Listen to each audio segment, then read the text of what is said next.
안녕하십니까. 행복한 안식일입니다. 오늘 이 안식일을 또 기억하여 거룩히 지키기 위해 이 자리에 나오신 여러분들을 진심으로 환영합니다. 우리가 함께 드리는 이 예배를 통해서 우리가 더욱더 하나님께 영광 돌리고 말씀으로 또 하나님께 더 가까이 나아가는 이 시간 되길 간절히 바랍니다.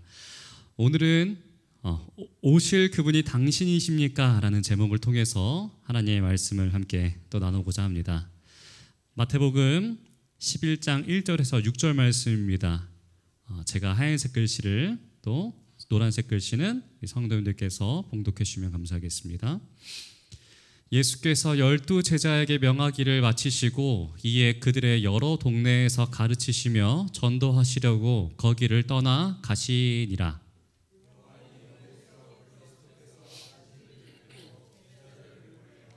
예수께 여짜오되 오실 그이가 당신이오니이까 우리가 다른 이를 기다리오니이까.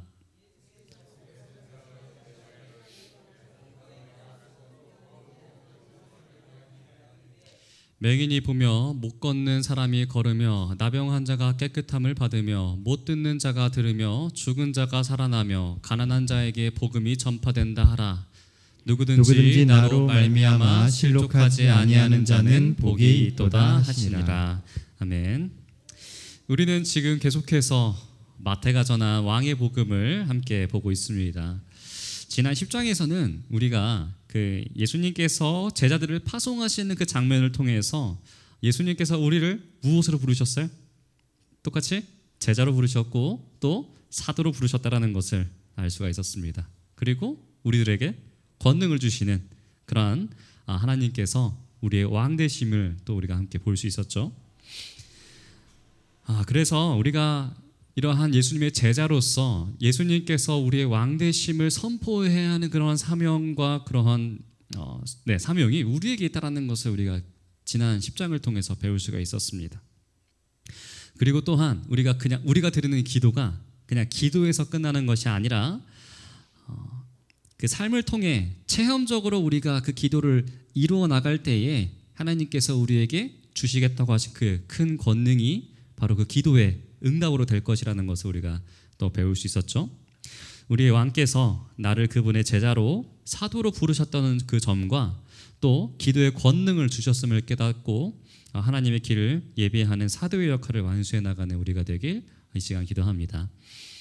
오늘 11장은 이 예수님께서 이제 10장에서 제자들을 파송하시면서 하셨던 그 파송 설교가 끝나고 난 뒤에 이야기가 이어지는 내용입니다.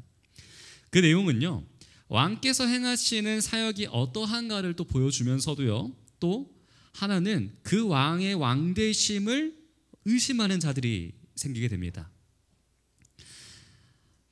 여러분들께서는요, 이 왕이 그 왕의 자격을 의심받는 것에 대해서 어떻게 생각하십니까? 이 왕의 그 자격을 백성들이 의심하는 것이 정상인가요? 아니면 비정상인가요? 정상해야 하는 거, 의심을 해야 합니까? 의심하지 말아야 됩니까? 의심하게 됩니다. 의심하게 됩니다. 왕의 자격은요, 끊임없이 그 자리에 대해서, 그 자격에 대해 의심을 받게 됩니다. 왜냐하면 왕의 자리는 누가 원하는 겁니까? 모든 사람들이 다 원하는 자리가 왕의 자리이기 때문에 그렇습니다. 우리 멀리 안 봐도 됩니다. 우리 대통령, 우리나라 대통령만 봐도 어떠합니까? 그렇죠. 좌우를 떠나서 사소한 잘못 하나만 딱 나오면 뭐라 합니까? 내려와라, 하야해라. 마음에 들지 않으면 그 자리에서 끊임없이 내려오라고 끌어내리려고 하는 그런 소리를 얼마나 많이 듣습니까? 왜 당신이 왕이어야 하는가라는 것을 사람들은 계속해서 의심하고 그 자리를 확인하려고 합니다. 그럼 그 사람들에게 그 확인해줄 의무가 누구한테 있는 것이에요? 왕에게도 있는 것입니다. 왕도 또한 자기의 그 자격을 입증을 해야 돼요. 그래서 마태는요, 3장을 통해서 3장에서는 왕의 대관식을 통해서 이 예수님께서 진짜 왕이심을 또 보여주었고요. 또 4장에서는 이 사탄의 시험을 이기시고 그 가운데서 시험을 극복하시는 그런 모습을 보여줌으로써 예수님께서 우리의 진정한 왕이 되심을 그 자격을 입증하고 있는 것이죠. 오늘 11장도 마찬가지입니다. 과연 당신이 왕인가? 과연 이 사람이 왕인가? 왜 이 사람만이 왕이어야 하는가? 하는 것을 그 의심의 생각과 말들을 통해서 확인시켜 주고 이 예수 그리스도 이분만이 우리의 유일하신 왕이시다라는 것을 보여주고 있는 것이죠. 우리 함께 11절 그 초반 함께 보도록 하겠습니다. 1절입니다. 예수께서 12 제자에게 명하시기를 마치시고 이에 그들의 여러 동네에서 가르치시며 전도하시려고 거기를 떠나 가시니라. 예수님은 어떠한 일을 행하셨는가? 처음에 나오기를 무엇이라 말합니까? 마태는 명하기를 마치시고라고 말을 합니다. 예수님은 어떤 분이십니까? 그럼 명령하시는 분이십니다. 자, 예수님 명령하시는 분, 그러면 우리는 그 명령을 어떻게 해야 되는 거죠? 따라가야 하는 사람들입니다. 그런데 예수님은요, 특별하게 그냥 명령만 하시는 분이 아니십니다. 함께 살펴보면요, 또 무슨 일을 행하시죠? 지금 가르치시고 전도하시고 떠나가시는 분이 우리의 왕 예수 그리스도라는 것입니다. 사실 왕은요, 어떤 일만 해도 됩니까? 명령만 해도 됩니다. 그래도 충분합니다. 그런데 이 왕, 우리의 왕 되시는 예수 그리스도께서는 어떠한 일도 하십니까? 명령을 행하기도 하시고 본인이 행하시기도 하시는 왕이라는 것이에요. 어떻게 행하십니까? 그들의 여러 동네에서 가르치시고 전도하시고 거기를 떠나 가시는 분, 이것만 봐더라도 우리는 예수님께서 우리의 어떠한 왕이 되시는지를 우리가 명확하게 알 수 있는 것이죠. 명령하시는 왕일 뿐더러 예수님이 직접 그들의 여러 동네를 찾아다니시면서 가르치시고 전도하시는 분, 한 군데에 머물러 있지 않으시고 떠나가시는 분이 바로 우리의 왕 되시는 예수 그리스도라는 것입니다. 우리 한번 생각해 보실까요? 예수님 정도 되면요, 그 당시에 사람들이 찾아오는 것만으로도 감당하기에 어땠을까요? 벅차지 않았을까요? 우리가 지난 설교 때도 함께 보았지만 오죽하면 그 지붕을 뚫고 이 많은 병자들이 찾아오는데 지붕을 뚫고 누가 내려옵니까? 중풍병자가 내려옵니다. 예수님을 만나고자 했던 사람들이 얼마나 많은 것인지를 우리가 잘 알 수 있는 대목인 것이죠. 예수님은 이곳저곳 다니시는 것이 아니라 사실 가만히 계셔도 사람들이 막 진짜 물밀듯이 몰려오는 것을 확인할 수 있는 것입니다. 그런데 왜 찾아가셨습니까?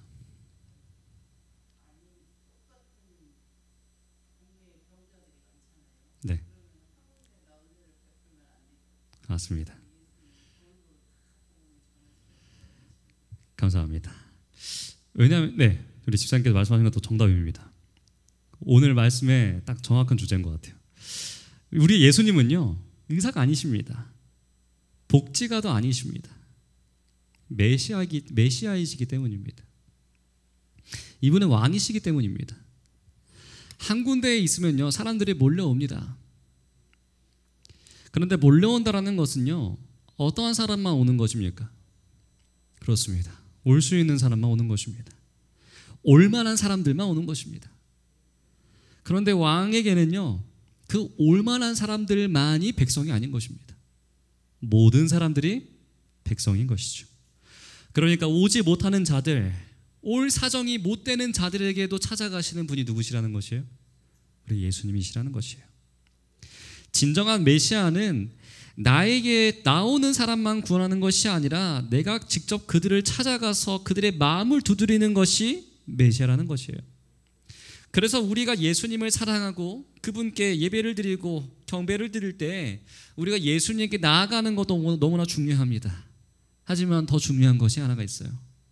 예수님께서 오늘 나에게 찾아올 수 있도록 우리가 기도를 하는 것입니다. 왜냐하면은 예수님께 갈 만한 사람은 그래도 어느 정도 괜찮은 사람들입니다. 어느 정도 믿음이 있는 사람입니다. 하지만 어떤 사람은 더 많이 낙심하고 낭망하고 나아갈 수 없는 사람들이 우리들 가운데서 있을 수도 있다는 것이에요. 그러니까 우리가 무엇을 해야 돼요? 예수님께서 나에게 나의 마음속에 찾아오실 수 있도록 그런 기도를 우리에게 해야 한다는 것이죠. 그래서 예수님이 뭐라고 하십니까? 복이 있다고 말씀하십니다. 심령이 가난하고 복이 있고 애통하는 자가 복이 있다라고 예수님은 말씀하셨습니다. 의에 줄이고 목마른 자가 복이 있다. 그 말이 다 무엇입니까? 예수님께 나오지 못할 정도로 심령이 가난한 자들, 심령에 파탄 맞은 사람들, 아무것도 없어서 괴로워서 눈물을 매일같이 흘리고 있는 사람들, 이러한 사람들이 복이 있다는 것이에요. 왜냐하면 누가 찾아가실 것이기 때문에, 예수님께서 찾아가실 것이기 때문에. 그래서 우리는 지금 이 자리에 나와 있는 것입니다. 그러나 우리가 지금 몸은 나왔지만 우리의 마음은 아직도 울고 있을 수가 있습니다. 우리의 마음은 아직도 괴롭고 힘들고 조금 더 나아지지 않은 마음 때문에 괴로울 수가 있습니다. 그런데 그 마음을 찾아오시는 분이 누구시라고요? 우리의 왕 되시는 예수님. 그래서 한 곳에 있지 않고 찾아가시며 가르치시고 전도하시는 분이 우리의 왕 예수님이십니다. 이러한 예수님께 감사하며 지금 이 시간 우리의 마음속에 예수님께서 찾아오실 수 있도록 우리의 마음을 열고 우리의 왕을 영접하는 이 시간 되길 간절히 바랍니다. 자, 그런데 중요한 것은 무엇이냐면요, 이렇게 메시아의 사역, 왕의 사역을 하시는 것이 모두에게 다 좋게 보여다라는 것이 아니라는 것입니다. 1절에서 예수님께서 오신 이유가 나왔습니다. 무엇을 하러 오셨다고요? 우리를 가르치시고 전도하시고 또 우리를 만나기 위해 오셨다라는 것이죠. 그런데 2절 이하에서는요, 이 모습을 못마땅하게 보는 사람이 등장합니다. 2절과 3절입니다. 요한이 옥에서 그리스도께서 하신 일을 듣고 제자들을 보내어 예수께 여짜오되 오실 그 이가 당신 이오니이까 우리가 다른 일을 기다리오리이까. 그 사람이 누구입니까? 침례 요한입니다. 어머니의 태중에서부터 성령이 충만했고 죄인들에게 침례를 주면서 회개하라 천국이 가까웠느니라 하고 그런 예수님의 말씀을 미리 전파했던 사람, 그리고 예수님께 침례를 주면서 예수님의 그 왕의 대관식을 직접적으로 인도했던 그 침례 요한이 지금 누구에 대해서 의심의 마음을 품고 있는 것이에요? 예수님께 대한 의심을 품고 있는 겁니다. 과연 예수님이 메시아가 맞나? 라는 생각을 하고 있는 것이죠. 왜 그럴까요? 침례 요한의 이 의구심에 대해 성경학자들은 여러 가지의 견해들을 내놓고 있습니다. 첫 번째입니다. 당시에 감옥에 요한은 갇혀 있는 상태였습니다. 시간이 지날수록 마음이 조급해집니다. 그런데 예수님께서 어떻게 해요? 어떠한 격려나 희망의 메시지를 주시고 있는 것이 아닌 것입니다. 두 번째입니다. 예수님의 제자와 요한의 제자들 간의 경쟁 의식 속에서 예수님의 명성이 높아지자 이 요한의 제자들이 질투심을 느껴서 이 요한에게 계속해서 막 와가지고 막 쪼는 것이죠. 세 번째입니다. 그 당시 흔히 기대되고 있었던 민족적 차원의 메시아의 사역을 예수님께서 충족시키지 않고 있었기 때문이라는 것이에요. 세 가지 모두 일리 있는 견해입니다. 그런데 가장 큰 이유는 이 세 번째 이유라고 많은 학자들 그리고 우리 재림교회는 또 해석하고 있습니다. 즉 요한은 예수님이 오실 메시아라면은 적어도 엘리야와 같은 메시아적인 표징을 보여주셔야 하는 것인데 예수님은 어떻게 하고 계십니까? 그런 행보를 보이지 않고 계시는 것입니다. 이 상황에 대해, 이 침례 요한의 이 마음에 대해 또 우리 엘렌 화이트는 다음과 같이 우리에게 설명하고 있습니다. 옥중 생활의 음침함과 무의함이 그의 마음을 무겁게 짓눌렀다. 변함없이 여러 주일이 지나자 낙담과 의심의 그림자가 그를 덮었다. 어떻게 그분께서 당신의 충실한 선구자의 자유와 아마도 생명까지 빼앗기도록 허용할 수 있단 말인가? 구주의 제자들처럼 침례 요한도 그리스도의 왕국의 본질을 이해하지 못했다. 어떻게 그는 예수께서 다윗의 보좌를 취하시리라고 얘기하였다. 그러나 시간이 지나도 구주께서는 왕으로서의 권위를 주장하지 않으시는 것을 보고 요한은 당황하여 근심하게 되었다. 이전에 요한이 보여줬던 모습과 너무나 다른 모습을 지금 우리는 바라볼 수 있는 것입니다. 정말 이해가 되지 않는 것이죠. 그런데 우리가 한번 요한의 입장에 대해서 한번 생각해 보실까요? 지금 요한은요, 이 헤롯 안디바, 이 왕의 악행을 고발하여서 옥에 갇혀 있는 상태입니다. 왕의 옥에 갇히면요, 언제 죽게 될지 모르는 것입니다. 오늘 죽을지 내일 죽을지 그 결정하는 것은 왕에게 있는 것이에요. 왕의 마음이 갑자기 변해가지고요, 얘 죽이고 싶다 하면 죽게 되는 거예요, 바로. 그러니까 이 요한이 옥에 갇혀 있다라는 이야기는요, 지금 어떻게 될지 모른다라는 것입니다. 앞이 보이지 않는 상황인 것이죠. 요한이 생각해 보니까, 아니 메시아가 왔는데 내가 왜 이런 부당한 일을 당해야 되는가? 이렇게 하는 것이죠. 헤롯 안디바와 같이 악한 왕, 이 자신의 조카를 왕비로 삼고 이런 일들을 누구도 뭐라 하지 않아서 자기가 그 일을 정당하게 지적했는데 지금 어떻게 된 것이에요? 감옥에 갇히게 된 겁니다. 그리고 언제 죽을지 모르는 신세가 된 겁니다. 그런데 예수님 무엇하고 계십니까? 과연 예수님께서 하신 일은 무엇입니까? 나를 도우러 오신 것이 아니에요. 나에 대한 구명운동, 그런 정의를 행하시는 것도 아니시고, 예수님 지금 무엇하고 계세요? 딴 데 나가셔서 가르치시고 고치시고 전파하시는 것이 그냥 끝인 겁니다. 이게 요한이 볼 때 이해가 될까요? 아니 무슨 메시아가 정의를 행해야지, 저런 악한 왕을 쫓아내고 나를 구해줘야지, 무슨 메시아가 저렇게 태평하게 천국 복음을 가르치고 있고 선포하고 있고, 그런데 무슨 메시아야, 이런 마음이 들게 되는 것입니다. 그래서 요한이 제자들을 보냅니다. 그리고 묻는 것이, 오실 그 이가 당신이오니이까, 우리가 다른 일을 기다리오리이까. 굉장히 의심하는 말입니다. 오실 그이란 말은 구약 시대로부터 내내 기다렸던 오실 메시아가 당신입니까? 라고 묻는 것입니다. 오실 그분이 당신이 맞긴 합니까? 맨 처음에 예수님이 그분이다 라고 그렇게 외쳤던, 세상 죄를 지고 가는 그 어린 양이 바로 예수님이다 라고 외쳤던 그 침례 요한이, 나는 광야에서 외치는 소리라고 말했던 이 침례 요한이 지금 누구를 의심하고 있는 것이에요? 예수님을 의심하고 있는 것입니다. 그래도 어떻게 다른 사람도 아닌 이 침례 요한이 이런 생각을 할 수 있는 것일까요? 이것이 우리 인간의 한계입니다. 아무리 내가 믿음으로 일을 하려고 해도 내 자신에게 뭔가 이권이 걸리게 되면은 그때부터 우리는 무엇을 하게 되는 겁니까? 의심하게 되는 것이에요. 아니 무슨 예수님이 나를 안 구해줘, 나부터 구해줘야지. 일단 언제 죽일지도 모르겠는데 무슨 예수님이 나를 구해주지도 않고 메시아라고 하는 거야. 이런 의심을 하게 되는 것입니다. 다른 사람들이 아무리 구원받고 놀라운 경험을 하고 있고 천국을 경험할지라도 내가 당장 죽을 자리에 놓이게 되면은 우리도 의심하게 됩니다. 무슨 예수님이 이래? 예수님 맞아? 우리의 왕 맞아? 이렇게 됩니다.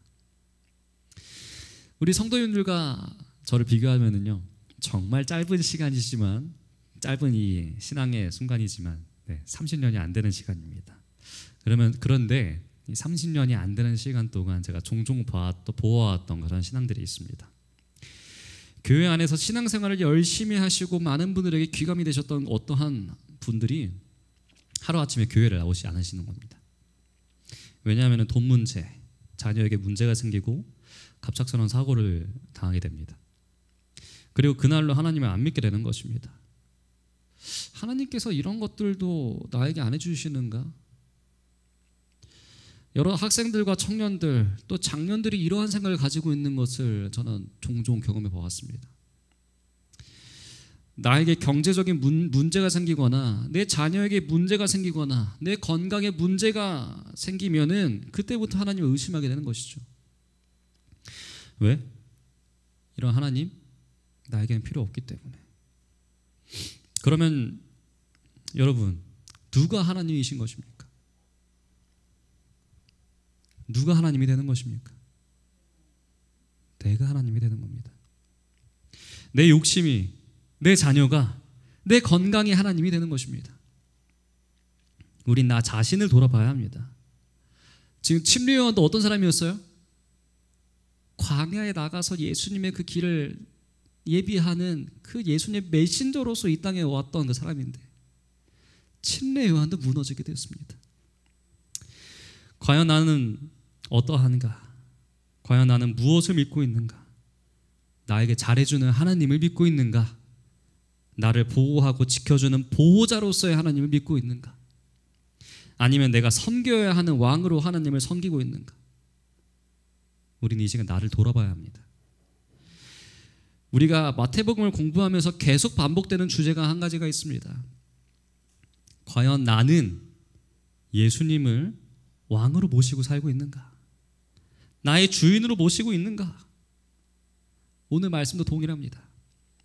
우리가 진정으로 예수님을 나의 왕으로 모시고 섬기는 믿음을 이 시간 우리가 하게 되길 간절히 기도합니다. 이런 의심을 가지고 있는 침례 요한에게 예수님께서 대답하십니다. 4절입니다. 예수께서 대답하여 이르시되 너희가 가서 듣고 보는 것을 요한에게 알리되 당신이 메시아가 맞습니까? 라는 이러한 침례 요한의 질문을 가지고 제자들이 예수님께 나와왔습니다. 그래서 똑같이 물어봐요. 예수님, 당신이 메시아가 맞습니까? 라고 물어봤어요. 그럼 무엇이라고 대답해야 합니까?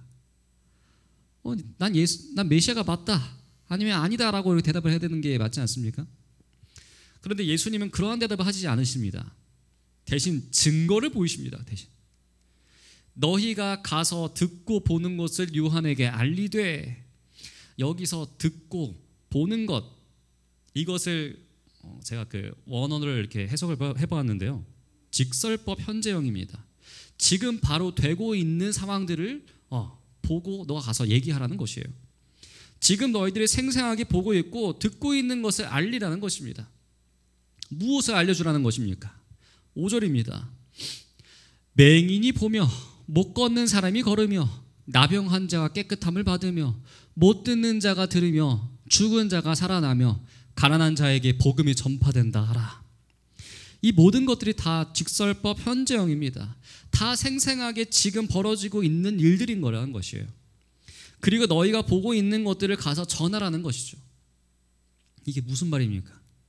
메시아가 맞습니까? 라는 이러한 질문을 물었는데 그 메시아가 맞다 또는 아니다라고 말을 해야지 왜 예수님께서는 갑자기 이러한 대답을 하시는 것일까요? 이것을 예수님께서는 왜 중요하게 생각하시는 것일까요? 이것이 바로 성경에서 예언된 메시아가 오셨을 때 벌어지는 일들이기 때문입니다. 예수님은 내가 왕이다 아니다를 두고 선포하시는 것이 아니라 그들에게 그냥 증거를 보여주시는 것이에요. 너가 성경을 잘 알지 않느냐?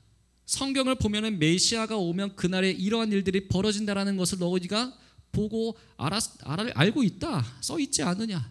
그리고 지금 그런 일들이 벌어지고 있지 않느냐? 이사야 35장 4절 6절입니다. 겁내는 자들에게 이르기를 굳세어라, 두려워하지 말라. 보라, 너희 하나님이 오사 보복하시며 갚아주실 것이라. 하나님이 오사 너희를 구하시리라 하라. 그때에 맹인의 눈이 밝을 것이며 못 듣는 사람의 귀가 열릴 것이며 그때에 저는 자는 사심같이 뜰 것이며 말 못하는 자의 혀는 노래하리니 이는 광야에서 물이 솟겠고 사막에서 시내가 흐를 것임이라. 그때가 언제입니까? 메시아가 오시는 그날. 왕이 오시면요, 맹인의 눈이 열리게 되고요, 못 듣는 사람의 귀가 열리게 될 것입니다. 불가능한 일이 아닙니까? 사실 어떻게 맹인의 눈이 열리고 귀 못 듣는 사람의 그 귀가 열리게 됩니까? 또 뛰지 못하는 자가 뛰며 말 못하는 자가 어떻게 노래를 합니까? 우리가 현실적으로는 그냥 생각만 하더라도 말이 안 되는 내용이에요. 그런데 그 일이 벌어질 것이라고 성경은 분명하게 예언했습니다. 그리고 그런 일이 벌어진다면은 메시아가 온 줄을 알라는 것이죠. 이 구약의 증거가 이루어졌다라고 예수님께서 말씀하신 것입니다. 또 있습니다. 이사야 46장 1절입니다.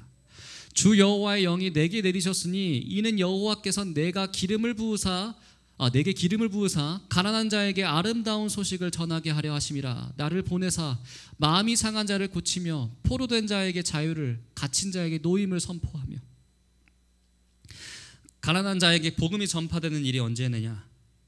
주 여호와의 영이 내릴 때, 여호와께서 기름을 부어 주실 때 가난한 자에게 복음이 전파되고 마음이 상한 자를 고치면서 포로된 자에게 자유를 주게 된다는 것이죠. 이 일이 벌어지는 때가 언제라고요? 메시아가 오셨을 때라는 것이에요. 이 이야기를 지금 누가 하시고 계시는 겁니까? 예수님께서 직접 보라 하시는 거예요. 요한아, 걱정하지 마라. 너가 갇혀있다고 걱정하지 말고 죽을 것을 걱정하지 마. 왜? 메시아가 왔잖아. 너가 그토록 고대하던 메시아가 왔기 때문에 걱정하지 마라. 봐라, 보지 못하는 자들이 보고 듣지 못하는 자들이 듣고 있지 않느냐. 걱정하지 마라. 이 말은 무엇입니까? 편하게 죽으라는 것이에요. 너가 죽는 거랑 메시아가 오는 거랑 아무런 상관이 없다라는 것입니다. 꼭 너를 구해줘야만 메시아냐? 아니다. 이미 이 세상에 메시아가 오신 증거들이 나타나고 있지 않냐? 그러니까 걱정하지 말아라. 여러분, 침례 요한은 어떻게 되었습니까? 옥에서 풀려났습니까? 죽었습니까? 죽었습니다. 그것도 기쁘게 죽었습니다. 메시아가 이 땅에 오셨다라는 그 사실을 기쁘게 받아들였기 때문입니다. 그리고 메시아가 이 땅에 오셨다라는 그 확실한 증거를 침례 요한은 받았기 때문입니다. 우리 사랑하는 성도 여러분, 신앙이란 내가 잘 되는 것이 아닙니다. 신앙은 내가 기대하는 것들이 이루어지고 내가 소망하는 것들이 이루어지는 것이 신앙이 아닙니다. 신앙은 하나님의 하신 말씀이 이루어지는 것입니다. 하나님의 약속이 이루어지는 것, 그것을 보는 것이 우리의 신앙인 것이지, 내가 유익을 받고 내가 노임을 받고 내가 구원받는 것이 중요한 것이 아니라는 것이에요. 정말 중요한 것은 하나님의 날이 임하고 하나님의 말씀이 이루어지는 것이 중요한 것입니다. 침례 요한이 묻습니다. 당신이 진정 메시아입니까? 왜 나를 안 구해줍니까? 예수님이 말씀하십니다. 메시아가 오신 증거가 지금 만방에서 이루어지고 있지 않느냐? 걱정하지 말고 너는 너의 길을 가라. 나는 나의 길을 가겠다. 그리고 6절 다음과 같이 말씀하십니다. 누구든지 나로 말미암아 실족하지 아니하는 자는 복이 있도다 하시니라. 예수님으로 말미암아 실족하지 아니하는 자들, 내가 원하는 게 이루어지지 않았다고 해서 예수님을 의심하고 그분이 정말 왕일까 하는 예수님을 흔드는 행동을 하지 않는 우리에게 복이 있다라고 예수님은 말씀하십니다. 여기서 실족한다라는 그 단어는 스칸달리조라는 단어인데, 이 뜻은 실족해하다, 덫을 놓는다라는 이 단어입니다. 이 스칸달리조에서 파생된 단어가 있습니다. 그건 바로 스캔들입니다. 스캔들이 무엇입니까? 우리를 걸려 넘어지게 하는 것이죠. 우리의 장애물이 되는 것입니다. 즉 우리의 마음에 뭔가 장애물이 있습니다. 무엇인가 걸림돌이 되고 실족하게 되는 것일까요? 실족하게 되는 것이 있다는 것이에요. 그것이 무엇입니까? 바로 유대인들이 가지고 있었던 메시아관이에요. 그분이 오면 나를 도와줄 거야. 그분은 내 문제를 해결해 줄 거야. 그분은 무엇보다도 나를 주목해서 바라봐 주실 거야. 잘못된 메시아관을 가지고 있으면은 실족할 수밖에 없는 것입니다. 무슨 하나님이 일하면서 나를 안 도와줘? 무슨 예수님이 내 마음대로 안 해줘? 그런 하나님을 무엇하러 믿어? 이게 스캔들이라는 것이에요. 이게 우리의 마음속에 놓인 덫이라는 것입니다. 마음에 걸리는 것이고 실족하는 것입니다. 그렇다면 진정 중요한 것은 무엇입니까? 성경에 예언된 여러 가지 사건들, 맹인이 보고 귀머거리가 듣게 되고 벙어리가 노래를 하고 가난한 자들에게 복음이 전파되는 것, 그것이 진짜 메시아이지 나를 도와주고 안 도와주고는 사실상 상관이 없다는 것입니다. 어떻게 보면 이 말씀이 지금 우리가 지금 이 자리에 나와서 예배를 드리는 우리들에게 정말 큰 시험거리가 될 수 있습니다. 우리의 마음을 실족하게 할 수 있다는 것이에요. 스칸달리조가 될 수 있는 것입니다. 나를 도와줘야 하나님이지, 돈 많이 벌고 내가 병 낫고 내 문제가 해결되어야 살아계신 하나님이지라고 우리는 생각할 수 있다는 것입니다. 남들이 잘 되면 무슨 소용이 있으며 남들에게 복음이 전해지면 무슨 소용이 있겠습니까? 이게 우리에게는 스캔들, 걸림이 됩니다. 침례 요한도 그랬습니다. 다른 사람도 아니고 침례 요한도 그거에 있어서 넘어지게 되었어요. 그러나 진짜 중요한 것이 무엇인지 우리는 잘 살펴보아야 합니다. 내가 잘 되고 내 자녀가 잘 되고 내 기도가 응답받고 내 욕심이 이루어지는 것이 과연 하나님이 계시다라는 진짜 증거일까? 아니면 많은 이들에게 하나님의 정의가 전파되고 하나님의 사랑과 긍휼이 부어지고 하나님 나라가 이루어지는 것이 진짜 하나님의 하시는 일인가? 나는 과연 무엇을 원하고 있는가? 모든 세상에 아무런 일이 벌어지지 않아도 나 하나만 잘 되면 되는 것 아닌가? 내 욕심, 내 꿈이 이루어지는 것이 과연 하나님이 되시는 증거인가? 아니면 세상이 변화되는 것이 진짜 증거인가? 이것은 우리의 신앙에 있어서 정말 중요한 문제입니다. 이것을 결정하지 않으면은 우리는 평생 이러한 스캔들에 휘말리게 될 것입니다. 우리는 평생 의심할 것이고 우리의 마음속에 평생 걸림돌이 되게 되는 것이죠. 무엇이 장애물입니까? 다른 것이 아닙니다. 내가 왕이 되는 것입니다. 내가 왕이 되려고 하는 자존심 때문에 하나님은 하나님으로 우리가 모시지 못하고 예수님을 왕으로서 우리가 모시지 못하게 되는 것입니다.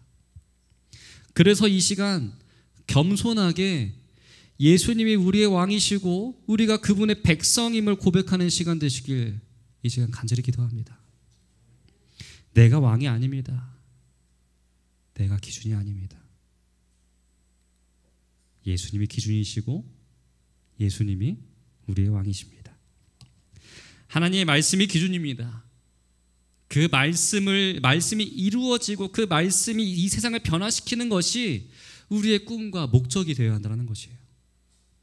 내가 잘 되는 것이 아니라 내가 이 땅에서 구원받는 것이 우리의 목적이 되어서 안 된다는 것입니다.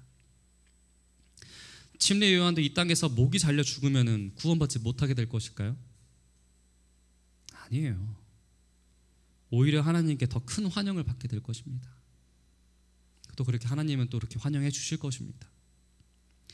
이 땅에서 믿음을 지키다 순교한 요한은 얼마나 하나님께 큰 사랑을 받게 되겠습니까? 그러니까 예수님도 뭐라 하셨어요? 침례 요한에 대해 평가하실 때 여자가 낳은 자 중에 침례 요한보다 큰 자가 없다라고 평가해 주지 않으셨습니까? 잠시 살다가는 이 땅에서 누릴 것인가?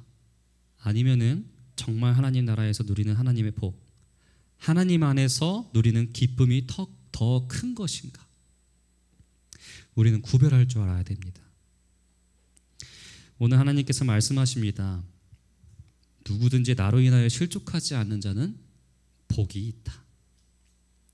즉 우리의 헛된 바람과 헛된 소망을 내려놓고 예수님을 바르게 믿는 우리 모두가 되길 이 시간 간절히 기도합니다. 그분은 우리의 왕이시고 우리의 메시아 되십니다. 그분은 정말로 오셨고 또 우리를 위하여 다시 오실 분이십니다. 우리의 삶을 변화시키고 우리에게 구원을 주시고자 오신 예수 그리스도를 우리의 마음속에 품는 우리 모두가 되길 간절히 바랍니다. 예수님을 믿어서 예수님으로 말미암아 참 복과 참 은혜를 누리는 우리 모두가 되길 하나님께서 이 시간 원하고 계십니다. 그런 하나님의 바람대로 살아가는 그리스도의 백성, 예수님을 진정한 나의 왕으로 모시고 살아가는 그리스도의 백성들, 그러한 우리들이 되길 바라면서 오늘 말씀 마치도록 하겠습니다.